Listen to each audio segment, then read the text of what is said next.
It's unbelievable the degree to which our sanity depends on a functioning sociological structure. And here's why. Well, first of all, you kind of need to know what to do every day. You have to have a routine, because you're an animal, and, if you have a dog or a cat, dogs are a really good example of this. Dogs like routine. They like to be walked the number of times a day that they're supposed to be walked, and they get quite sick very rapidly if you don't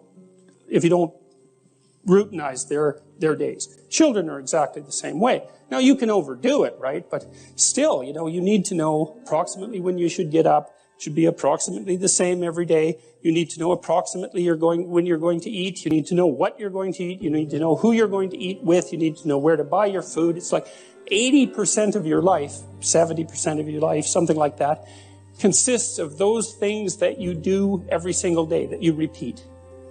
Well, so you need structure, you need predictability, and you need more of it than you think, just to keep you sane.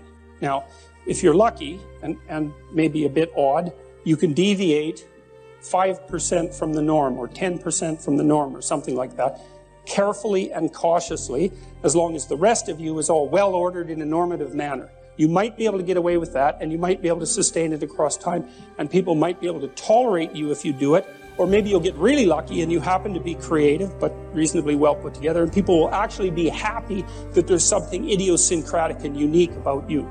But even under those circumstances, mostly what you want is to have a routine that's disciplined, that's predictable, and bloody well stick to it. You're going to be way healthier and happier and saner if you do that. And then the other thing that you need, because this is one of the things the psychoanalysts got wrong, I think, is that they overestimated the degree to which sanity was a consequence of being properly structured internally, Because from the psychoanalytic point of view, you're sort of an ego, and that ego is inside you. And of course, it rests on an unconscious structure, but the purpose of psychoanalysis is to sort out that unconscious structure and the ego on top of it, and to make you a fully functioning and autonomous individual.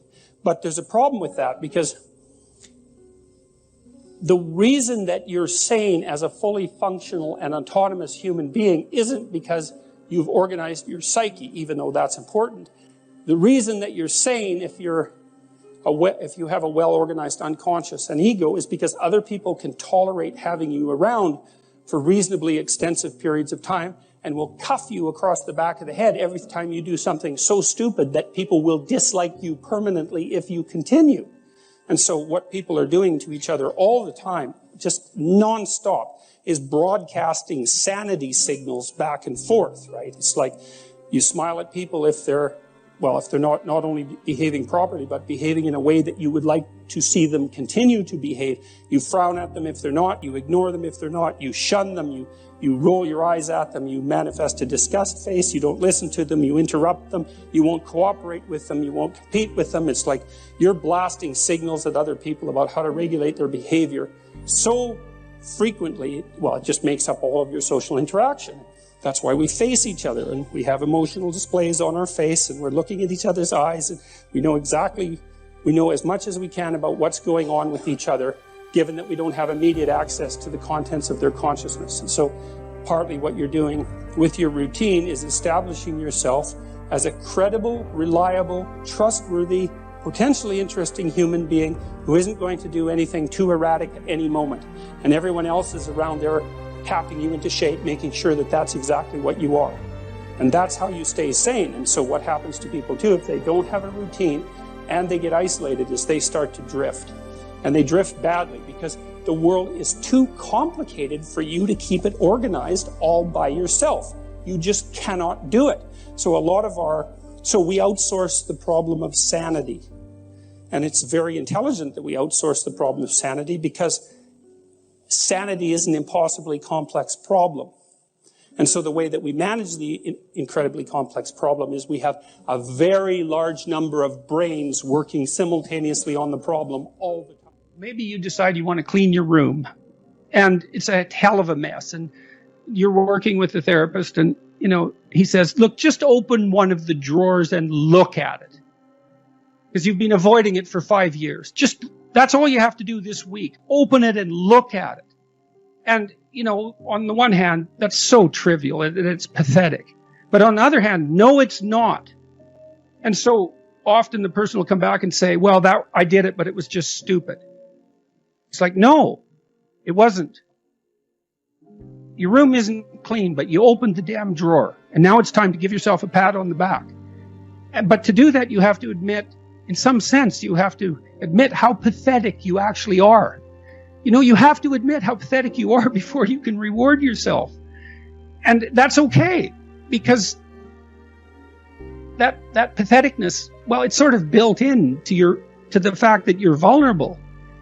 And you need a small step and you need a reward. That's okay. It's okay that that's the case. When you see people, what they'll do is they'll say, well, that's just a good indication of how useless I am. That's all I could do. So they punish themselves. Well, then you have an opportunity. You say to them, look, there's two things going on here. You can't clean up your room. That's a problem. But you also can't reward yourself properly. So we need to take that apart and fix that so that you can reward yourself properly. And that's also why, when I suggested to people that they clean up their rooms, the reason I did that was because I actually knew how difficult that is. Because to get your room in order, there's no way you can get your surroundings in order without simultaneously getting yourself in order, at least to some degree. And it's for exactly the reasons I just discussed. What you'll find is the reason the mess is there is because of psychological mess. Assuming it's not, you didn't just move or something, you know what I mean. There might be obvious situational contributors, but generally speaking, is the mess, the external mess, is absolutely isomorphic with the individual mess. And so it's really powerful to order and beautify something in your immediate environs. It's unbelievably powerful to do that. You learn a tremendous amount. You also may find, for example, maybe your family's dysfunctional. And part of the reason that your room is such a bloody mess is because if you ever took any steps to address it, they would punish you. Because as soon as you start to clean up your room, then you cast a dim light on their mess. And so they see you taking a step forward, they're going to whack you because now you're an ideal that's judging them. So you deal with someone who is in a dysfunctional family and you ask them to do something positive to move forward, and then you watch the resistances that emerge, and you've got a picture of the pathology in the family, and that can help the person start to sort that through. Because maybe they can say it, like you have to do a lot of negotiating and thinking before this is a possibility, but maybe you say, well, look, you have to have a talk with your mom. You have to say, look, Mom, I'm doing something good here, and your reaction is to punish me. What the hell is up with that? Now, that's a complicated conversation, and maybe you have to start with something even smaller than that, but you get the point. These things aren't simple. They're not simple at all. And luckily, though, they're right in front of you. You can, in fact, do it, and you'll learn a lot from doing it.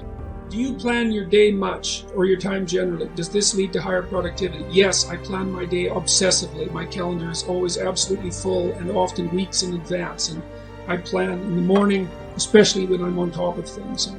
And I plan each hour, and I probably plan each minute. And yes, it leads to way higher productivity. You decide what your goals are going to be. You place them in the calendar. Use the calendar as your friend, Because what you want to do with the calendar is design a day that you want to have, or a day that would be good for you. And a day that would be good for you is one that you're when you end the day, you feel that you've moved yourself ahead towards your valued goals, and that you've kept chaos under control. And that enables you to sleep soundly and with a good conscience, and to know that the next day is going to be at least not worse than that day. Planning is unbelievably useful. You need to figure out what it is that you're aiming at and why, and then you need to figure out how you're going to break that down over the months and the weeks and the days. But I would approach your calendar like it's your best friend. You think, okay, I'm going to design a week, man, that I really want to have. And that means you can schedule in leisure and all the things that you want to do, which you absolutely should do. And it's also quite fun to give yourself minimal time to do something complicated, because it's quite challenging to see if you can do far more than you thought in far less time. And so that's a fun game. And the other thing you can do is, like, if you're avoiding something, you could schedule in 5 minutes of it and say, well, like if you're avoiding looking at some bills because you're afraid of them, your first step might be to schedule in 5 minutes where you just look at the bill. You don't do anything else. And, you might be able to entice yourself into doing that. But I would say learning to plan is unbelievably useful to schedule your time, because that's your life, but schedule the life you want. That means you have to schedule your responsibilities obviously, because responsibilities are those things that ruin your life if you don't fulfill them. And that efficiency thing is really fun. If you guys who are listening are out for a challenge, like one of the things that you can, I think this heightens the meaning in your life, is to try to do difficult things, right? Aim high. Don't aim so damn high you can't manage it, and make sure you break down your aims into reasonably attainable sub-goals, but you want to aim high, and then you want to see how hyper-efficient you can get. That's a great thing to do in your early 20s, is to see, okay, like discipline yourself, think, okay, how much work can I do if I load myself right to the maximum?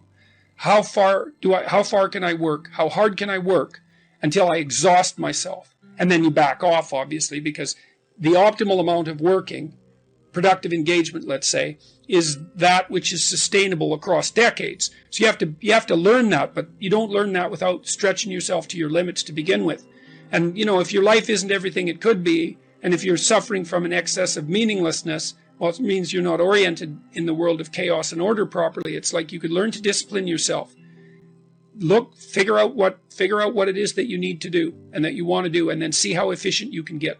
Because one of the things that's quite fun is to figure out, if you have a task, I always tell my graduate students this if they're doing an experiment too.